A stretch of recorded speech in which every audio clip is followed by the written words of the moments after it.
ko génne alors beneen bi ñu des ba léegi ci justice waxtaanee kii di Guy Marius Sagna ak kàddu yi nga xamante ne yëkkati na ko mbëbëtam bokk na ci ki fi nekkoon jiitum réew mi di président de la République Macky Sall poursuivre ko. naka nga gisee lu ni mel. man de du lu ma surprendre. ci suba bi ma gisee message yu Guy Marius Sagna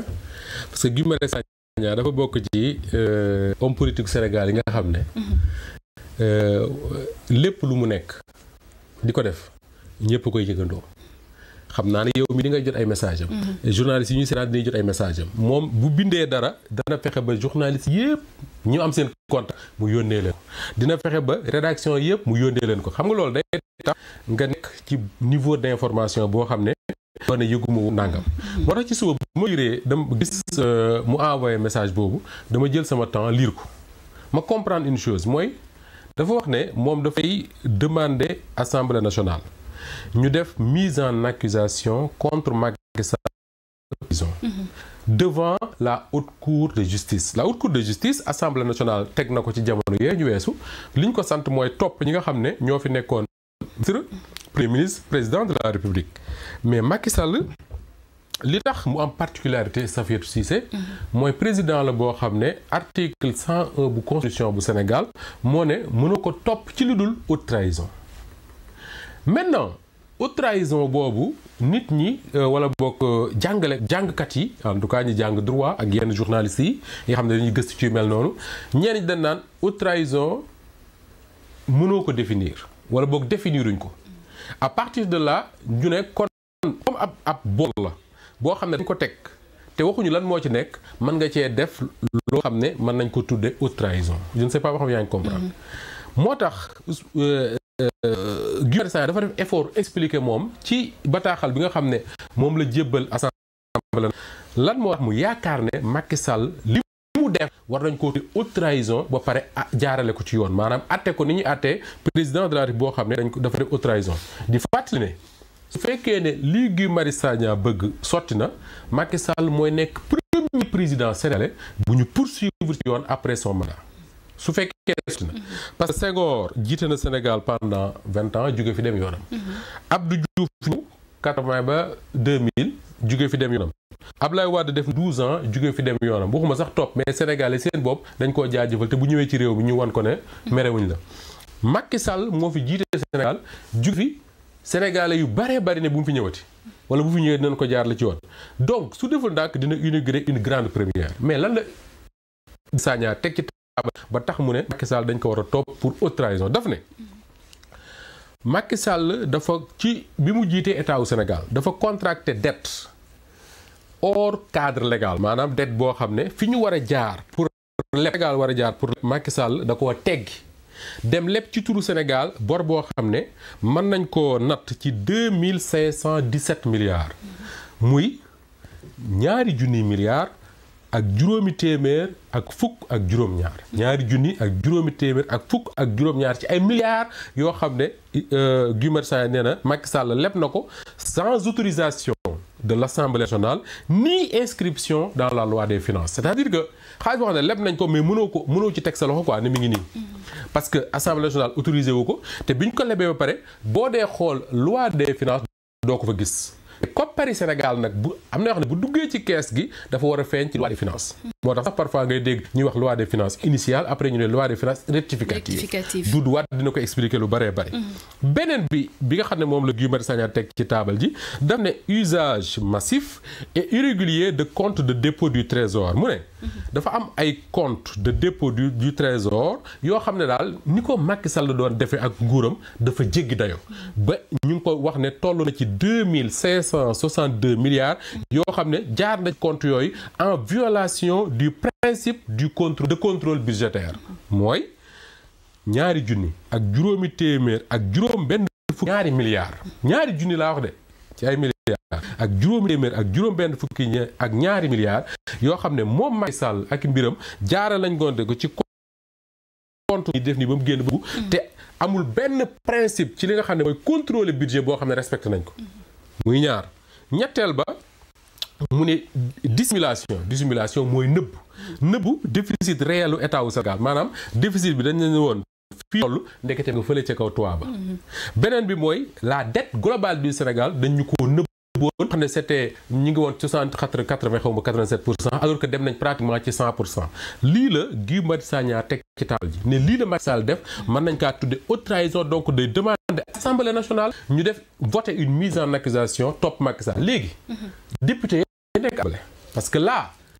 yow mën nga koo dégg li ma wax nii nga ne ah Guy Marius Sagna wax na dëgg haute trahison la, mais le fait que nga wax ko amul benn njëriñ. man mën naa ko dégg ma ne ah Guy Marius Sagna wax na dëgg li mu wax nii mën nañ ko tuddee haute trahison, mais le fait que ma wax ko amul benn njëriñ xam nga tax amul njëriñ parce que man nekkuma assemblée pour di voter ni ñu koy waxee sax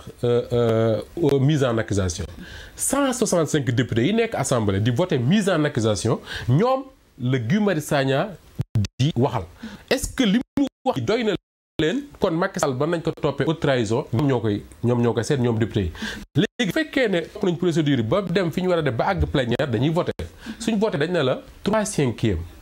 des députés de l'Assemblée nationale buñ nee waaw mise en accusation day jàll mën nañoo topp Macky Sall. léegi rek maa ngi koy laaj Pierre-Edouard Faye ne ko 3/5 de 165 députés mooy ñaata mu ne ma 99 députés. Je ne sais pas si Pierre est bon en maths ou quoi, mais en tout cas loolu la wax ne c'est 89 députés. 3 da ngay jël 165 multiplié par 3 divisé par 5. Normalement ça doit donner 99. 99 bëri na de si 3/5. 3/5. Donc calculons pour voir qu'est-ce que ça donne. Si Mohamed peut calculer, parce que mënuma toog fii di wax di calculer. Mais quoi qu'il en soit, si c'est 99, ça veut dire que le groupe parlementaire parce que am na assez de députés pour voter. Mais c'est de voir est-ce que le groupe de la majorité bi nga xam ne ci la Guy Marius Sagna bokk am nañ assez de députés pour mën a voter une mise en accusation. Et effectivement xam nga 99 la xaw ma parce que tu dis que 99 bari na, mais quoi qu'il en soit 99 ou 89 je sais plus. Peut-être 89. Mohamed, si tu peux calculer 165 multiplié par 3 divisé par 5. Alors léegi am na certainement su ma duggoon ci laaj bi dinaa gis léegi. 180 ñi ma ko calculer ba tegal ma ko 3/5 de 165 députés. 99 la. Il y a Fallou Abdou Mbow et Ousmane Gueye qui nous disent que c'est 99. Donc ça fait il faut respecter Pierre. D'accord. Parce que Pierre nee na 99 donc 99 la. Merci à tous ces gens-là yi nga xam ne ñoo bind ñu wax 99. Merci beaucoup. Donc li ma intéressé woon ci loolu mooy su fekkee ne 99 yooyu effectivement loolu la ma xarit yi ne ci live bi wax mooy 99 la. C'est ça. Ce qui veut dire de la majorité mooy député groupe parlementaire Pastef ñoom ñi ngi toll nañ 130. Est-ce que ëpp ñu toll nañ 130 ça veut dire que ni am nañ largement le nombre qu'il faut tey pour voter une mise en accusation contre Macky Sall. Donc est-ce que sax Guy Marius Sagna soxla na tey di leen convaincre parce que à peu près je me dis que ni ñoom ak Guy Marius Sagna ñoo bokk même longueur d'onde bu ñu nekk. ñuy déggee ñoo bokk ñuy waxee donc suñu leen yóbbulee texte da ngay jàpp kon mise en accusation de Macky Sall pour haute trahison ce n'est plus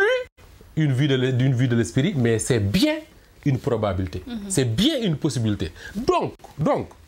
tey jii nii d'ici quelques jours wala quelques semaines, je ne sais pas quel est le calendrier de travail de l'Assemblée, mën nga dégg ñu ne pour la première fois dans l'histoire politique du Sénégal, peut-être un ancien président. Mamadou Dia, il était président du Conseil, il n'était pas président de la République, mais pour la première fois dans l'histoire politique du Sénégal, un président de la République yor nguur gi ba jóge fa yoon di ko topp pour haute trahison. léegi nag nan la nar a mbir man li ma jàpp Safiatou te loolu sama jàngat la bu may def par rapport ak actualité bi ni muy doxee mooy yaakaaruma ne Macky Sall nit la koo xam ne am na day wax ne moom da doon wax ci livre boobu ne torodo la xaw ma lan la mais yaakaaruma ne am na dignité wu lam toro xaw ma nu mu tuddee boppam yaakaaruma ne Macky Sall am na dignité wu dégg ne dañ koy topp mu jël avion wàcc Sénégal ñëw ne je viens répondre à la justice de mon pays. dawuma ragaluma parce que defuma dara lu ñu may toppee man dignité boobu xaaruma ko ci Macky Sall. li may xaar ci Macky Sall mooy mu bañ a ñëwaat ci réew mi gars yi ba mise en accusation yóbbu ko haute cour de justice atte ko ci ginnaawam teg koy daan su boobaa nag mu xat ci àdduna bi. parce que tey bu ñu voté mise en accusation yóbbu ko ci yoon atte ko ci ginnaawam ce que le pouvoir va faire mooy lancer un mandat d'arrêt international su boobaa Macky Sall day xat ci àdduna parce que réew yi bari dootu fa mën a dem parce que su fa demee danañ ko jël yóbbu boo deful ndànk sax Maroc gi nga xam ne ñëpp xam ne digganteem ak Sénégal nga xam ne seen relation moo jiitu Macky Sall moo jiitu Abdoulaye Wade moo jiitu Abdou Diouf bu ñu def ndànk Maroc gii mën nañ ne ko abal ñu mbaa ñu yóbbu la parce que doon yàqal suñu digganteeg waa Sénégal mais loolu yëpp àggaguñ ca li ñu nekk daal mooy